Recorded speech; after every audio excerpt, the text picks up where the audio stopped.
thus far, there have been 3 videos in this short series: Logical Electrical Switches number 1, number 2, and number 3A. In those videos, I explain why I think the traditional contemporary names for electrical switches are confusing and imprecise. Better yet, I renamed those switches. Whether my viewers embrace those new names remains to be seen. If they do indeed embrace them and promulgate them, it won't likely happen until long after I'm dead. In any case, I keep the words of Rocky Balboa in mind. It ain't about how hard you hit. It's about how hard you can get hit and keep moving forward. In that light, I'll keep sharing my original ideas, whether they relate to music, grammar, or whatever, to see if any of those ideas can hold water, can be of some benefit for the viewer, or maybe can inspire the viewer to put forth his or her own ideas.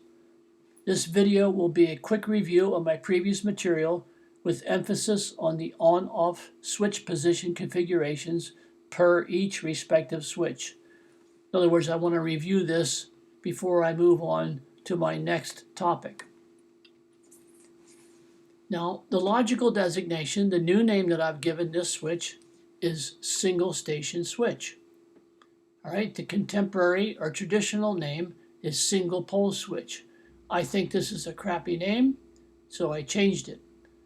I call this the single station switch, and I do so because the single station switch is just one switch. It's found at one location. There is one on configuration possible. You see on, and there is one off configuration possible. Okay? Now, the single station switch is independent. It's a standalone switch. It works by itself. In other words, this switch is one control. It's one control for one device or device set. In other words, the device could be a light, or the device set could be 3 lights or 5 lights or whatever. Okay, so that's pretty simple and pretty clear.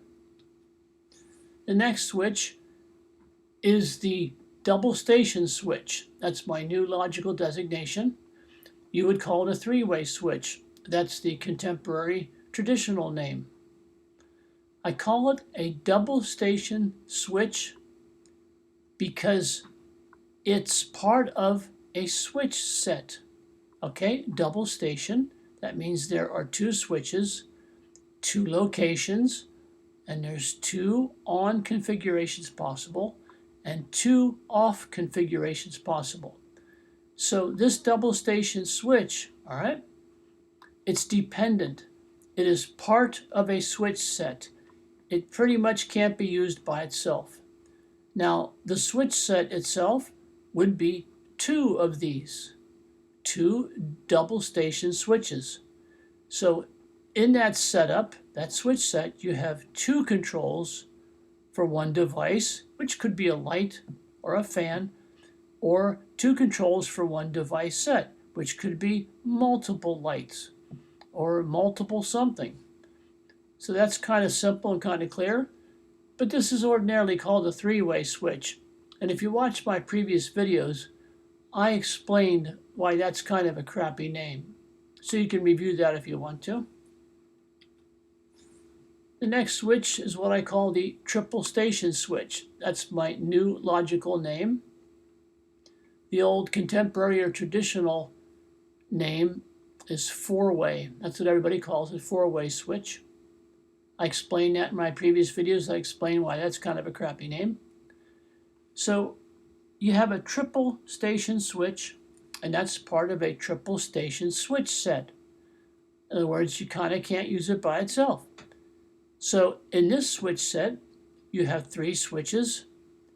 They're found at 3 different locations, and you have 4 possible on configurations and 4 possible off configurations. I showed that in a previous video. So here you have the front view and the side view and the back view. All right? Now your triple station switch is dependent. It is part of a switch set. In other words, it has to come in a set. The switch set is this: 2 double station switches plus 1 triple station switch. Now you can have more than 1 triple station switch, but ordinarily you don't see that. You don't have that. So what that means is you have 3 controls, all right, 3 switches for one device, which could be a light, or a device set, which could be multiple lights, like in a kitchen. All right. Now here's your single station switch. You can see the terminals. Here's your double station switch, and you can see the terminals. And we're not talking about the ground terminal today. We're not talking about that. That's really not important right now. And then here's your triple station switch, which you'd call four-way. All right. An easy way to determine how many on-off configurations can be affected in any given switch or switch set is to simply look at the back of the switch. That is, you don't have to refer to any switch position diagrams to figure out how many on-off configurations any given switch or switch set yields. In other words, this system of mine is kind of a shortcut. It's kind of cheating.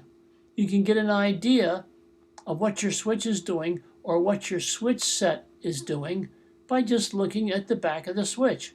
Actually, pick one up, handle it, and look at it.